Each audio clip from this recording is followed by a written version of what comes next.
Good afternoon, everyone. This is Tony from her Homestead Skills. Well, we've had our little sprinkling of snow. It's a little early for us, but after the way the U.S. got hit really hard, I guess it couldn't avoid us. But we don't get it as bad. You know, the lake effect snow does hit us, but we don't get it as bad as Buffalo ever. So consider ourselves lucky. So far, there's just that sprinkling. The roads are clear. I can still get out and about. And that's usually all that I care about. You know, once they clear the roads of snow and I can get out, I'm happy. But there wasn't enough this time around to stay on the roads. I mean, it does stick to the grass and it does stick to the ground, but the roads are clear.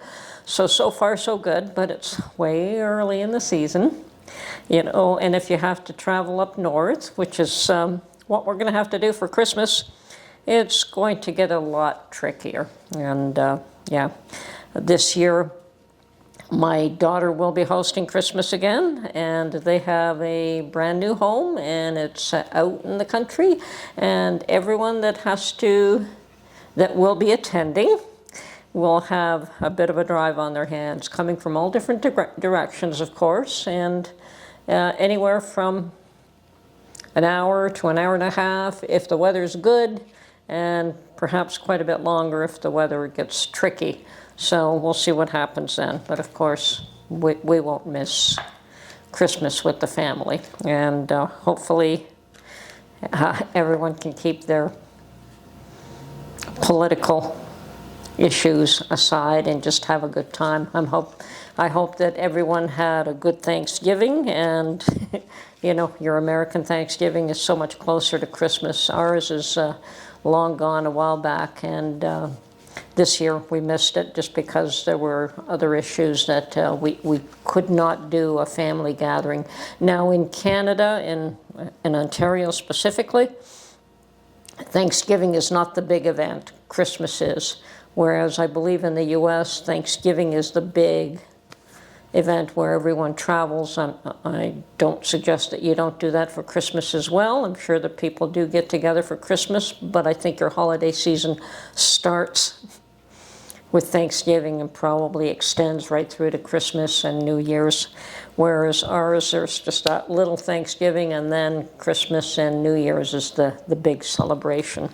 So certainly won't miss it. And my daughter has asked that each one of us that are attending bring a specific dish. Now, everyone has their specialties, and I was willing to make apple pies or pumpkin pies, but she felt that no, this time around, she wanted me to make biscottis. Now, that is something that her husband loves, and the idea is if there's leftovers, she can freeze them. And she does not like to see a lot of leftovers of anything when we have these gatherings, and more often than not, they get too much of everything, and there's always too much left over, even if people take a dish home with them. So, yeah, and her husband just loves my biscottis, and that's part of the reason that I made that first batch. Now I'm going to make a second batch within the next few days to take up there. And fortunately, that's one of those items that is a dry cookie, and it'll be just fine making it ahead of time. I can just put it in a plastic bag, and it can sit there until I take it over, or I can freeze it. Either way, it'll work. So I'll be making biscottis, perhaps another little treat, although, as I said, she doesn't really want to see a lot. I'm thinking of making some peanut brittle or some nougat. We'll see. And if I don't make it for her, I make it for me. The problem is I end up eating a lot of this stuff, like the biscottis that I made. I've already put on weight, and I got to stay away from that stuff. It's so weird to me that at this point in my life I can put on weight with no trouble, whereas even just 4 or 5 years ago I could eat whatever I wanted and never gained anything. So yeah, times change, and now I do have to watch, and it's not so much that my weight is a problem, it's just where it goes that I don't like. So I think that's the same with a lot of us. Anyway, I guess I would be remiss if I did not mention Trudeau's visit to Mar-a-Lago, and that I know that it's old news now, and that's fine. I was amused when I saw that happening. I suspect that after Trump's threat of a 25% tariff on Canada and Mexico, if we didn't shore up the border, I think that that was the main reason for the tariffs, was a border issue. And I don't think he's wrong there. I think that everyone has to shore up their borders, whether it's the US, Canada, and Mexico, whether it's Europe. I think that all borders have to be defined clearly, protected, and it's just like your home. I mean, you don't just let people wander into your home and take advantage of you. There is a defining line, which is where, you know, strangers are kept at bay, and even loved ones can enter but have to exit. You know, just like when we go to the US, we're expected to return back to Canada, and vice versa. I'm sure that when Americans come here, they're expected to go home. So there is nothing wrong with shoring up the borders. I believe that that's very important, and especially with what's been going on. Whereas wide open borders and people have just been taken advantage of, and it happens here too. Don't kid yourself. Canada is feeling it. They don't talk about it too much here. They want immigration here, so they allow a lot of this to occur. But the problem is, and I understand it's a problem, is that some of these people that maybe won't be able to make it through the southern border do come to Canada, some very undesirables, and then make their way into the US through the Canadian border. And there's nothing stopping them. And there should be. They shouldn't make it here. So they should be prevented from entering Canada in the first place, never mind going to the US after that. So I have no qualms about the idea of everyone firming up their borders and controlling them.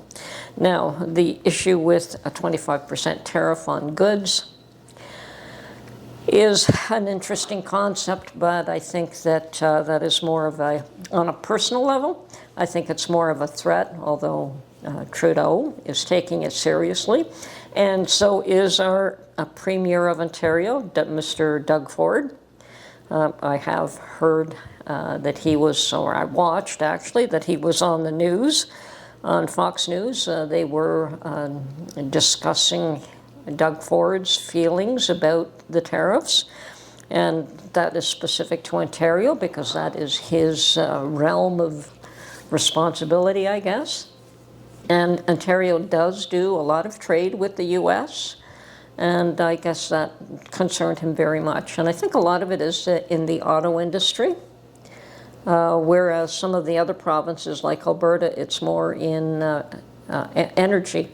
But I believe even Ontario exports energy as well. I believe that they export electricity. And if it's not Ontario, then it's Quebec that does. One of them do. But I don't really take the 25% tariff on goods coming from Canada into the US very seriously, and there are reasons for that. This is me personally. And definitely the border's an issue and should be resolved. And definitely people have to get their own houses in order. I firmly believe that. But as far as equal trade, like, you know, that one has to, that we have to buy as much stuff as we export out, I don't know if you'll ever get to that level, because a lot of what Canada exports, most of it, is natural resources, and it's energy related. So it's either oil, gas, electricity, that's the biggest percentage of it. And the other things that are main exports would be the lumber. Now, I suppose they can put a tariff on lumber. The other main export has got to do with the auto industry now, but that is so closely intertwined with the U.S.'s auto industry. I think that there is products that go back and forth in order to assemble vehicles. So whether the whole is made here or parts are made here and sent to the U.S. and assembled there, I don't know how that works. I'm not privy to it, but I know that we make cars here, we make cars there, and there's definitely parts that go one way or the other. I know that we export a lot of it. So those are the main areas of export. So energy and auto industry and lumber industry. And most of that is natural resources. We don't do a ton of manufacturing that we sent to the U.S. So, and I also understand that Trump wants to reduce the cost of energy for people in America, and rightly so. Putting a tariff on energy here that we export to the U.S. will not drop prices. It'll just make them go up. So I don't really see that happening on energy. And since that is one of the main exports, I really don't think that that will crash our economy.